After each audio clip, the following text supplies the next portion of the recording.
Ako po si Lea Maxel E. Donguines. Mga pamamaraan sa pagkasaing ng bigas.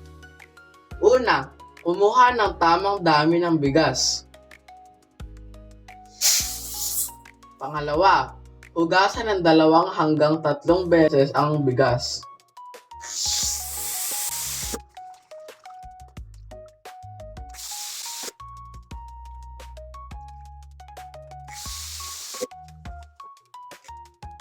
Sukatin ang dami ng tubig na naaayon sa bigas.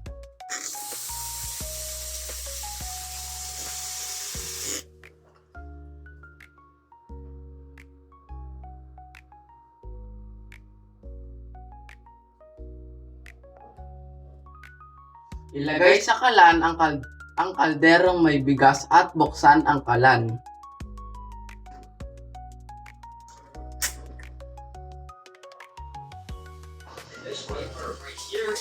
Maghintay hanggang kumulo ang sinaing at hinaan ito.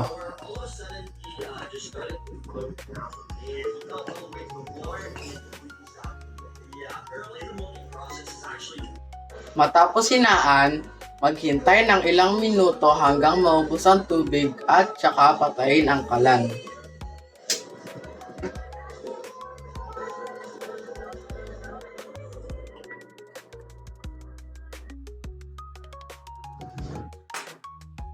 Maraming salamat po sa inyong panunood.